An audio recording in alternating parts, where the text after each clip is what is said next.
enregistrement en route. Donc là, je réponds à la question de Margot. Donc pour scaler, pour créer un effet d'échelle sur un objet, on a la possibilité de créer un UV-map.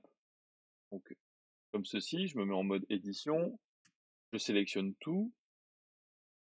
Ici, j'ai notre élément qui va être, donc il faut que je sélectionne évidemment tout à cet endroit-là. Et là, avec la touche S, donc Scale, je sélectionne tout, A, hop, A, S, faire Scale, et je vais pouvoir modifier la taille de mon élément avec, attention, à cet endroit-là, le fait que je dépasse en fait de mon carré, de ma texture de base, qui fait que je vais avoir des répétitions. Donc ici, la partie qui dépasse ici, ça va être une répétition du morceau qui se trouve là. Donc visuellement, ici on est sur une texture sans raccord, donc on le verra pas. Mais si on commençait à rajouter un peu d'informations en allant peindre sur notre texture, eh ben, on verrait des effets de répétition puisque on a ici des morceaux qui sont plus ou moins répétés. Mais là, donc, on peut faire donc un effet d'échelle et on va pouvoir déplacer. Alors là, vous voyez que les textures en fait se déplacent pas de la même manière sur les deux côtés du cube, tout simplement parce que on a un des éléments qui doit être tourné, euh, un des éléments qui doit être tourné de 90 degrés par rapport à son voisin.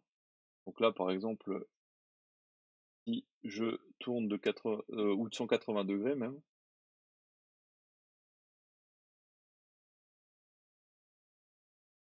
si là je resélectionne tout et que je refais un déplacement, là j'ai un raccord qui va se déplacer dans le bon sens, puisque j'avais bien sur cette partie-là, en fait, un objet qui avait été tourné au moment où l'UVMap le moment où l'UVMap a été créé. Alors pour tourner la texture, en fait, j'ai simplement sélectionné et j'ai fait R comme rotation pour lui faire faire une rotation. Et j'ai tapé au clavier en fait la valeur pour pas tomber sur une valeur approximative. Donc là j'ai tapé 180 pour faire une rotation de 180 degrés.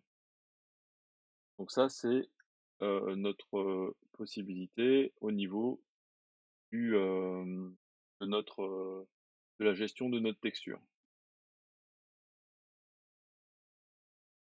C'est, à mon avis, la manière la plus facile pour venir gérer une texture. On aurait la possibilité éventuellement de faire en fait de faire une sorte d'effet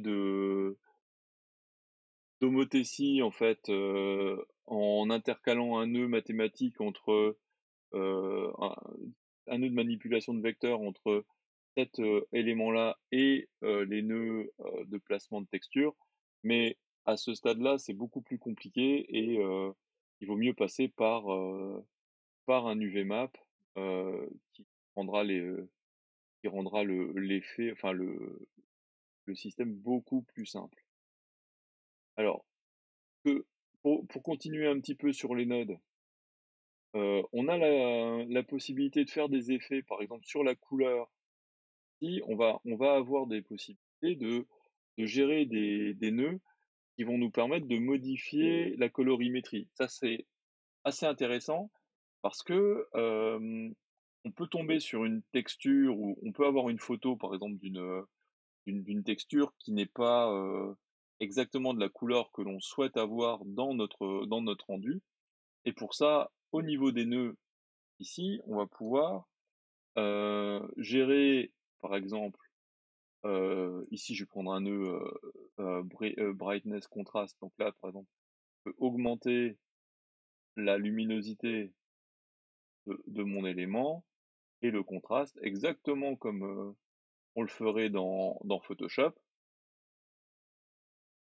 Pas forcément très heureux comme, pour supprimer un nœud, je le sélectionne, j'appuie sur X et ah bah tiens là d'ailleurs vous voyez l'effet de ma normal map qui a été appliqué sur mon cube, avec la couleur de base qui est verte puisque quand j'ai créé le cube, j'avais appliqué une couleur verte. Là, je vais réappliquer la couleur de notre surface pour, heu, sur notre surface, donc pour aller, faire, faire cet effet visuel. Donc, ici, on peut retravailler sur, de la couleur, par exemple avec un alors là, on est exactement sur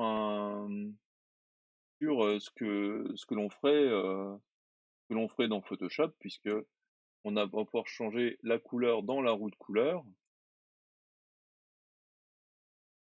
on va pouvoir changer la saturation, par exemple tout désaturer pour le passer en noir et blanc, augmenter l'effet de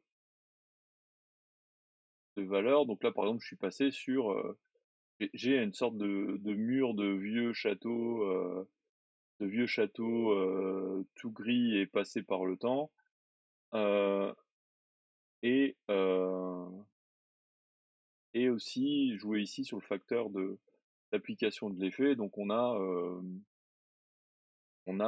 des possibilités qui sont bien connues, donc qu'on connaît bien dans Photoshop, par exemple, avec ces effets de couleurs. Qu'est-ce que je pourrais vous montrer encore là?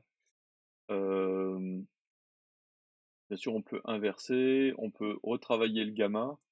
Alors le gamma, ça peut être intéressant justement pour, assombrir ou éclaircir un effet de texture. Ça marche très, très bien, bah, comme sur une image, en fait. Heu et donc on va pouvoir faire toute cette, sorte de traitement. Je pourrais aussi, ici, si par exemple je voulais renforcer, les éléments, ici un peu artificiellement, donc je vais juste reprendre mon navigateur de fichiers.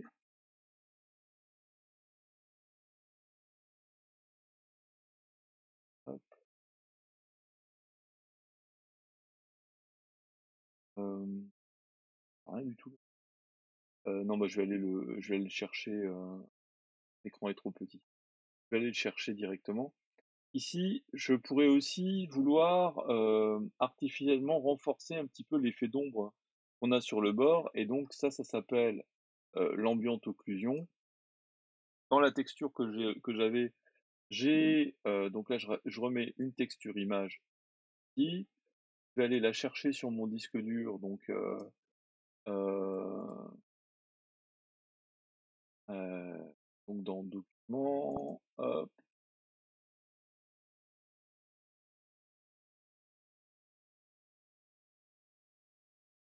alors il s'appelle AO. Je vais vous montrer ici. Ici, je vais avoir par exemple cet élément-là, qui va représenter en fait l'effet de pénombre de contact de mon élément et je vais pouvoir, donc si je l'applique directement sur l'objet, ça va donner vraiment très petit.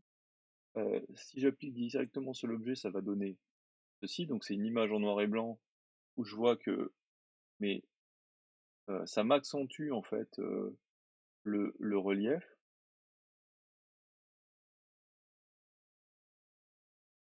Le relief qui va être accentué par ces éléments.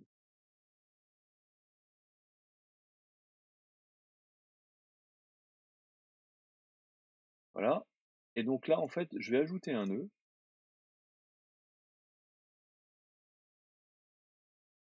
Je vais ajouter un nœud. Et le nœud que je vais ajouter, ça va être un nœud qui va me permettre de mixer la couleur de mon fond avec la couleur de ambient occlusion. Donc là, je vais ajouter un nœud qui s'appelle, au niveau de la couleur, je vais un nœud qui s'appelle Mix RGB. Donc ça fait exactement ce que l'on connaît dans Photoshop, c'est-à-dire que je vais prendre cette couleur-là, je vais l'attacher au nœud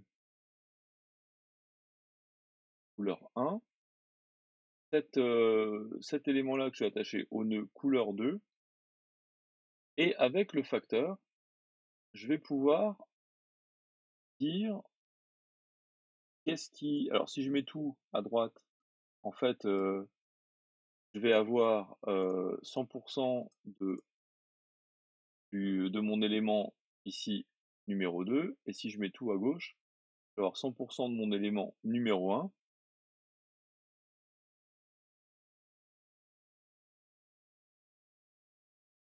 Et là, pour être cohérent, je vais lui indiquer également... Alors, on ajoute un nœud en soit faisant add,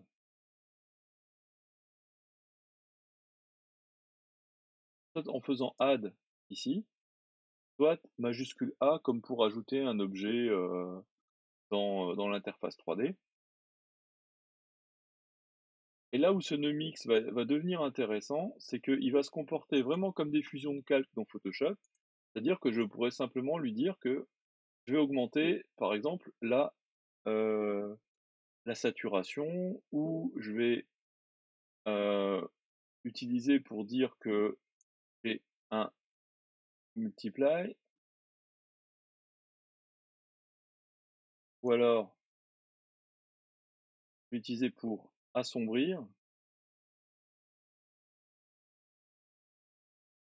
mon élément, ou alors utiliser la partie value,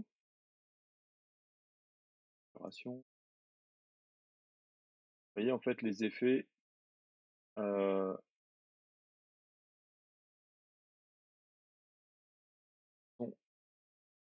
intéressants.